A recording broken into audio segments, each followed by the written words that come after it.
भारत के शहर उज्जैन के एक रेगिस्तानी इलाके मालवा के वीराने में रेत के बीचों बीच कच्ची मिट्टी से बने एक घर में एक 70 साल का साधु अकेला रहता था। आज भी साधु सो रहा था।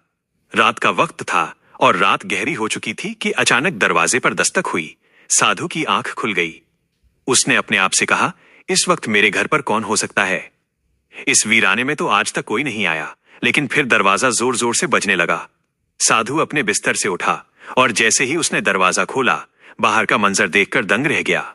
वहां दो जवान खूबसूरत लड़कियां सोनाली और प्रियंका खड़ी थी। साधु ने उन्हें देखते ही अजीब सी कशिश महसूस की। वो बस उन्हें देखता रह गया और अपनी निगाहें हटा ना सका। उसने पूछा, आप लोग कौन हैं और इस वक्त इस वीराने में क्या कर रही हैं? लड़कियों ने जवाब दिया, हम रास्ता भटक गई हैं। हम विशाखा जा रही थी लेकिन रास्ता खो बैठी। हमें अपने घर में एक रात गुजारने दें। सुबह होते ही हम रवाना हो जाएंगी। साधु उन्हें देखकर मदहोश सा हो गया था। उसने कहा, अंदर आ जाए। लड़कियां घर में दाखिल हुईं। साधु ने उन्हें घर का एक कोना दिखाया और कहा, यहां सो जाएं। दोनों लड़कियां वहां लेट गईं और सो गईं। रात के आखिरी पहर में सोनाली को महसूस हुआ कि कोई उसके पास खड़ा है। जैसे ही उसने आंखें हल्की सी खोली, उसने देखा कि साधु उसे अजीब नजरों से घूर रहा है। सोनाली एक झटके से उठ बैठी और बोली, क्या हुआ? तुम यहां क्या कर रहे हो? साधु ने कहा, कुछ नहीं, तुम्हें ठंड लग रही होगी इसलिए चादर देने आया था। सोनाली ने चादर ली और गुस्से में उसे ओढ़कर दोबारा लेट गई। लेकिन साधु वहीं खड़ा रहा और दोनों को चाहत भरी नजरों से देखता रहा। सुबह हुई। सोनाली और प्रियंका शुक्रिया अदा करके जाने लगी तो साधु ने कहा, कहां जा रही हो? तुम जवान लड़कियां हो और विशाखा यहां से बहुत दूर है। आज की रात और रुक जाओ, मैं तुम्हारे जाने का कोई इंतजाम कर दूंगा। लड़कियों ने कहा, नहीं, हमें जाना है। तब साधु उनके करीब आया, सोनाली का हाथ पकड़ते हुए बोला, बस एक रात और रुक जाओ। सोनाली ने गुस्से से हाथ छुड़ाया और कहा, मतलब? साधु बोला, मैं तुम्हारे जाने का इंतजाम करवा दूंगा।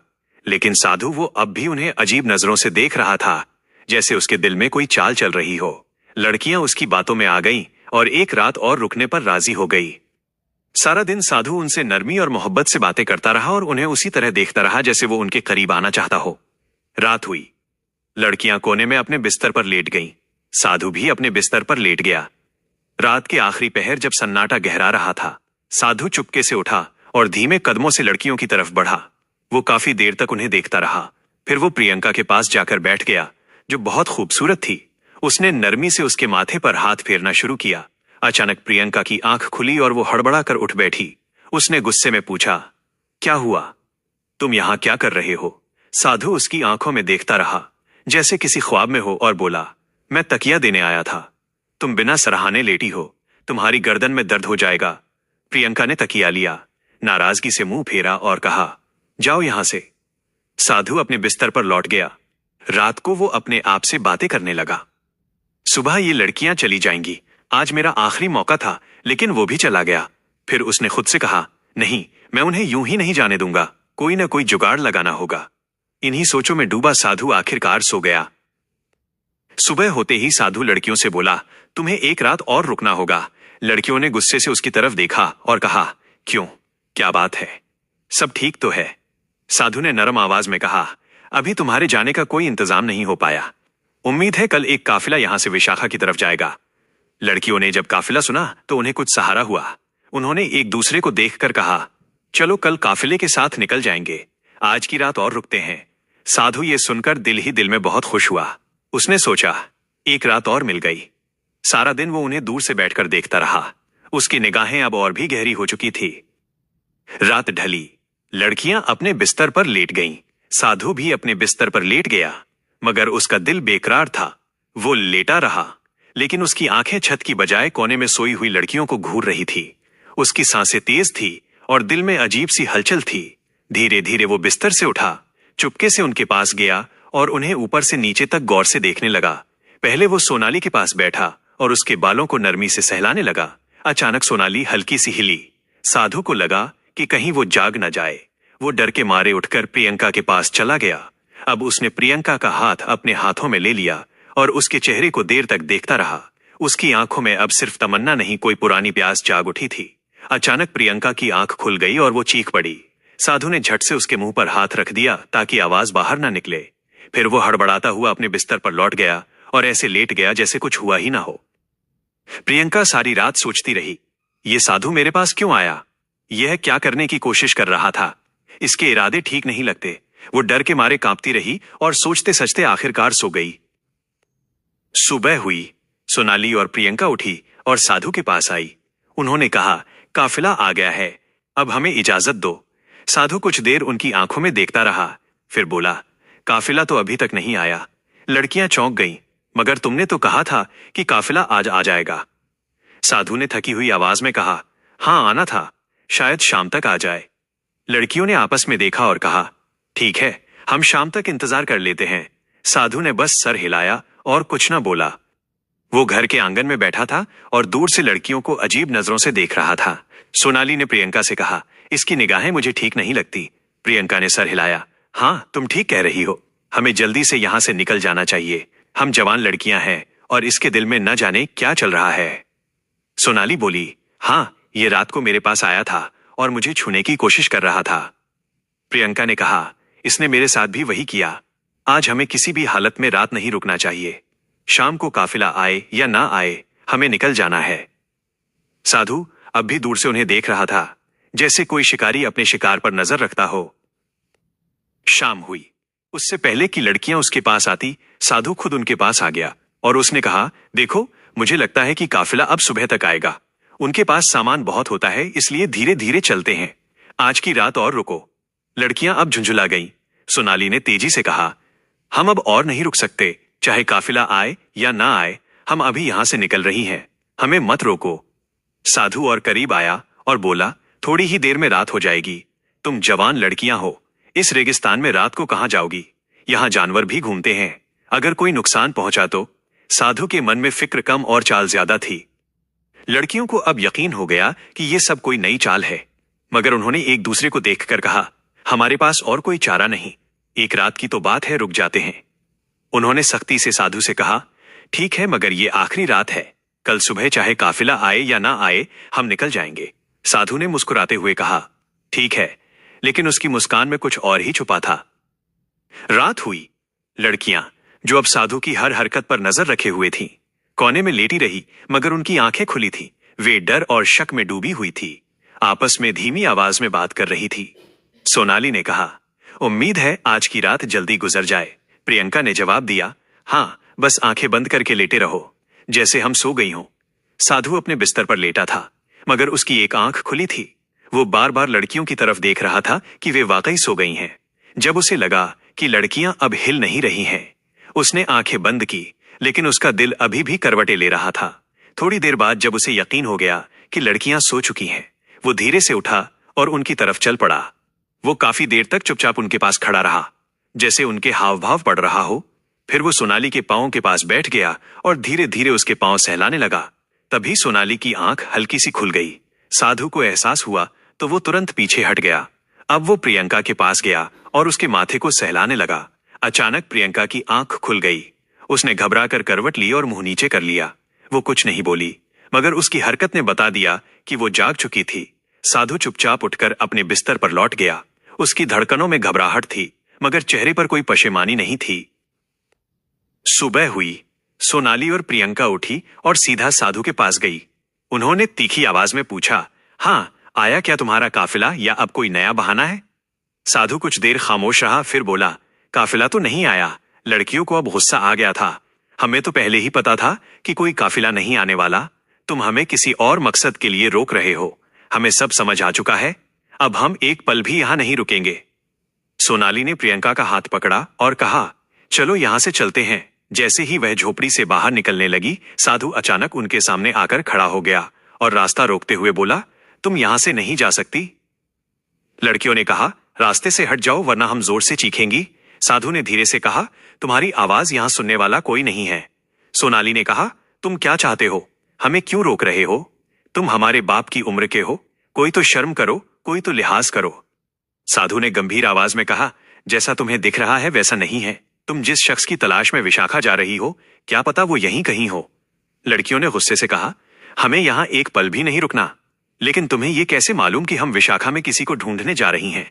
साधु बोला, ये बात मैं अभी नहीं बता सकता, लेकिन अगर तुम आज की रात यहीं रुको तो ये तुम्हारे हक में बेहतर होगा। लड़कियां चौंक गईं। वो सोचने लगी, इस बूढ़े आदमी को क्या हो गया है, क्यों बार बार हमें रोक रहा है। साधु ने कहा, मैंने कहा ना, बस एक रात और रुको, कल सुबह तुम्हारे सारे सवालों का जवाब मिल जाएगा और शायद तुम्हें विशाखा जाने की जरूरत भी ना पड़े। लड़कियां अब उलझन में थीं। वो आपस में हैरानी से एक दूसरे को देखने लगी। ये कैसे जानता है कि हम किसे ढूंढ रही हैं? क्या हमारा कोई मसला है? उनके जहन में सवालों का तूफान था, लेकिन अब उन्हें साधु पर बिल्कुल भरोसा नहीं रहा। उन्होंने साधु को धक्का दिया और झोपड़ी से बाहर निकल गई। साधु उनके पीछे भागा और आवाज दी, रुको, सब कुछ बर्बाद हो जाएगा अगर तुम चली गई तो। काफी दूर जाने के बाद लड़कियां थक कर एक जगह बैठ गईं। उनका दम फूल रहा था, लेकिन दिलों में डर और बेचैनी बाकी थी। अचानक साधु हाँफता हुआ उनके करीब आ गया। उसकी सांसें तेज थी, लेकिन लहजा वही रहस्य भरा था। मैं आखिरी बार कह रहा हूं, आज रात मत जाओ। अगर आज की रात मेरे साथ उस घर में रुको तो शायद तुम्हें विशाखा जाने की जरूरत ना पड़े। लड़कियों ने थके हुए लेकिन सख्त अंदाज में पूछा, अगर अगर कोई बात है तो साफ साफ क्यों नहीं बताते? साधु ने गहरी सांस ली और कहा, वो बात मैं अभी नहीं बता सकता। अगर मैंने अभी कह दी तो सब कुछ बर्बाद हो जाएगा, मगर मैं इतना बता सकता हूं कि तुम दोनों अपने पति को तलाश करने निकली हो। लड़कियां ये सुनकर सन रह गईं। उनकी सांसें एक पल के लिए थम गई। हाँ, हम अपने पति को ढूंढ रही हैं। वो काफी टाइम से लापता है। हमने कई इलाकों में ढूंढ लिया, अब विशाखा जा रही हैं। सोनाली ने चौंक कर पूछा, लेकिन तुम्हें ये सब कैसे मालूम?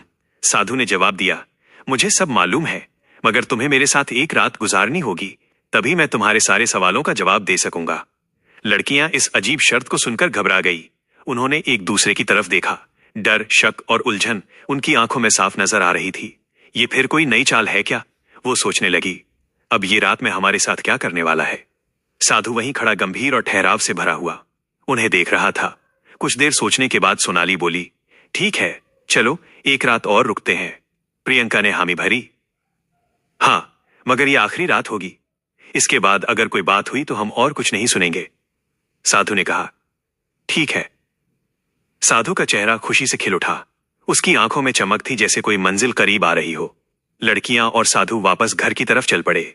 लड़कियां आगे आगे चल रही थीं और साधु पीछे। उसकी चाल में अब उतावलापन नहीं बल्कि ठहराव था, मगर उसकी निगाहों में वही पुरानी हलचल थी। वो सोच रहा था, आज की रात कितनी मुश्किल से आई है। इस रात को मैं यूं ही नहीं जाने दूंगा। रात हो गई। लड़कियां, जो अब बहुत चौकन्नी हो चुकी थी, अपने बिस्तर पर लेटी रही, लेकिन उनकी आंखें खुली थी। वह जाग रही थी, आपस में धीमी आवाज में बात कर रही थी और हर आहट पर चौकन्ना थी। साधु अपने बिस्तर से उन्हें देखता रहा। रात के आखिरी पहर जब उसने सोचा कि अब नींद का असर हो रहा है, वो धीरे से उठा और सोनाली के पास जाकर बैठ गया। वो उसे प्यार भरी नजरों से देखता रहा, फिर उसका हाथ अपने सीने से लगा लिया। सोनाली ने एक झटके से हाथ छुड़ाया और गुस्से में मुंह फेर लिया। साधु फिर प्रियंका के पास गया। उसके चेहरे को काफी देर तक देखता रहा, फिर उसके माथे पर नरम सा चुम्मा दिया। प्रियंका चौंक कर हड़बड़ाई और गुस्से में मुंह नीचे कर लिया। साधु चुपचाप अपने बिस्तर पर लौट गया। सुबह की पहली किरण झोपड़ी की मिट्टी की दीवारों से छनकर अंदर आई। सोनाली और प्रियंका जागी हुई थी। उनके चेहरों पर नींद नहीं बल्कि बेचैनी और खौफ का असर साफ दिख रहा था। इस बार उन्होंने बगैर कुछ कहे, बगैर साधु से पूछे वहां से निकलने का फैसला किया। जैसे ही वो झोपड़ी से बाहर निकलने लगी, उनकी नजर एक कोने में बैठे शख्स पर पड़ी। वहां एक नौजवान आदित्य बैठा था। खूबसूरत रोशन चेहरा, सफेद कपड़े पहने हुए, मगर उसका चेहरा दूसरी तरफ था। सोनाली और प्रियंका हैरान हो गई। वो उसके पास गई और पूछा, तुम कौन हो? नौजवान ने जब धीरे से अपना चेहरा उनकी तरफ मोड़ा, दोनों लड़कियां हक्का बक्का रह गईं, जैसे उनके पांव तले जमीन खिसक गई हो। वो जोर जोर से रोने लगी। ये तो हमारा पति आदित्य है। वो भागकर उससे लिपट गई। आंसुओं से उनकी आंखें भर गईं। ये पल उनके लिए किसी जादू से कम न था। सोनाली ने कांपते हुए पूछा, तुम यहां कैसे आ गए? क्या हम कोई ख्वाब देख रहे हैं? आदित्य ने उन्हें अपने गले से लगाए रखा और धीमे से कहा, नहीं, ये ख्वाब नहीं, ये हकीकत है। मैं वापस आ गया हूं। लड़कियों की खुशी की कोई ठिकाना ना रहा। बरसों से जिसकी तलाश में थी, वो आज उनके सामने था। प्रियंका ने पूछा, तुम कहां थे और तुम इस साधु के घर में कैसे पहुंचे? वो आदमी तो हमें बिल्कुल ठीक नहीं लगा। क्या तुम उसे जानते हो? आदित्य ने उनकी आंखों में देखा। अब उसकी आंखों में राज नहीं बल्कि राहत थी। उसने कहा, पहले साधु को बुलाकर लाओ, देखो वो कहां है। लड़कियां झोपड़ी के हर कोने में ढूंढने लगी, मगर साधु कहीं न था। वो वापस आई और बोली, वो तो कहीं नहीं है, लगता है जैसे गायब हो गया हो। आदित्य ने गहरी सांस ली और कहा, साधु कहां गया? ये तो अब तुम्हें खुद ही समझ आ जाएगा। लेकिन उससे पहले क्या तुम नहीं जानना चाहती कि मैं इतने साल कहाँ था? लड़कियां एक साथ बोल पड़ी, हाँ बताओ तुम कहाँ थे? अब कहानी का सबसे बड़ा राज सामने आने वाला था। आदित्य ने कहना शुरू किया, एक दिन मैं घर से बाहर बाजार की तरफ निकला था। रास्ते में मुझे एक बूढ़ा आदमी और एक बहुत खूबसूरत लड़की मिले। बूढ़ा साधु जैसा लग रहा था और लड़की बहुत जवान और दिलकश थी। मैंने उनसे मजाक किया। लड़की से कहा, तुमने इस बूढ़े से शादी क्यों की? तुम तो किसी जवान के साथ होनी चाहिए। मगर वो लड़की शायद कोई राज जानती थी, कोई राज या कुदरत उसमें थी। उसने मेरी तरफ देखा और मुझ पर फूंक मारी। एक पल में मैं उसी बूढ़े साधु जैसा हो गया। मेरी शक्ल उसकी हो गई। फिर उसने कहा, ये तेरी सजा है, अब तो सारी उम्र इसी हाल में रहेगा। सोनाली और प्रियंका पत्थर आई हुई आंखों से सुन रही थी। उनकी सांसें थम चुकी थी। आदित्य ने आगे कहा, उसने एक उम्मीद भी दी। कहा कि अगर तेरे अपने जिनसे तू मोहब्बत करता है तुझे ढूंढते हुए इस वीराने तक पहुंचे और तेरे साथ वक्त गुजारे बगैर तेरी असलियत जाने, तब तू अपनी असल शक्ल में लौट सकेगा। और हाँ, एक शर्त यह भी थी कि तू खुद अपनी पहचान नहीं बता सकता। लड़कियां थर थर कांप रही थीं। उन्होंने कांपती आवाज में पूछा, तो क्या तुम वही साधु थे? आदित्य ने सर झुकाकर कहा, हाँ मैं ही था वो साधु। लड़कियां जैसे जड्डियां हो गईं। उनकी आंखों में आंसू भर आए, मगर अब उन आंसुओं में अफसोस और शर्मिंदगी थी। वो भागकर उसके गले से लिपट गई। हमें माफ कर दो, हम तुम्हें पहचान ही न सके। आदित्य ने उनके सर पर हाथ फेरते हुए कहा, इसमें तुम्हारा कोई कसूर नहीं। तुम जानती ही नहीं थी कि मैं तुम्हारा पति हूं। तुम्हारा दिल सच्चा था, नीयत साफ थी, और इसी सच्चाई ने मेरी सजा को तोड़ दिया। अब तीनों ने एक नई जिंदगी शुरू की। इस बार उनके बीच कोई राज नहीं था, कोई फासला नहीं था। अब सिर्फ भरोसा था, वफा थी, और एक ऐसा रिश्ता जो सजा से गुजरकर और भी मजबूत बन चुका। और अब वो अपनी दोनों पत्नियों को लेकर घर लौटा और तीनों अपनी जिंदगी खुशी से जीने लगे। तो दोस्तों, ये थी एक साधु और दो जवान लड़कियों की कहानी। अगर आपको यह स्टोरी पसंद आई हो तो इसे लाइक और शेयर करना ना भूलें, और ऐसी स्टोरी सुनने के लिए चैनल को सब्सक्राइब जरूर करें। Thank you.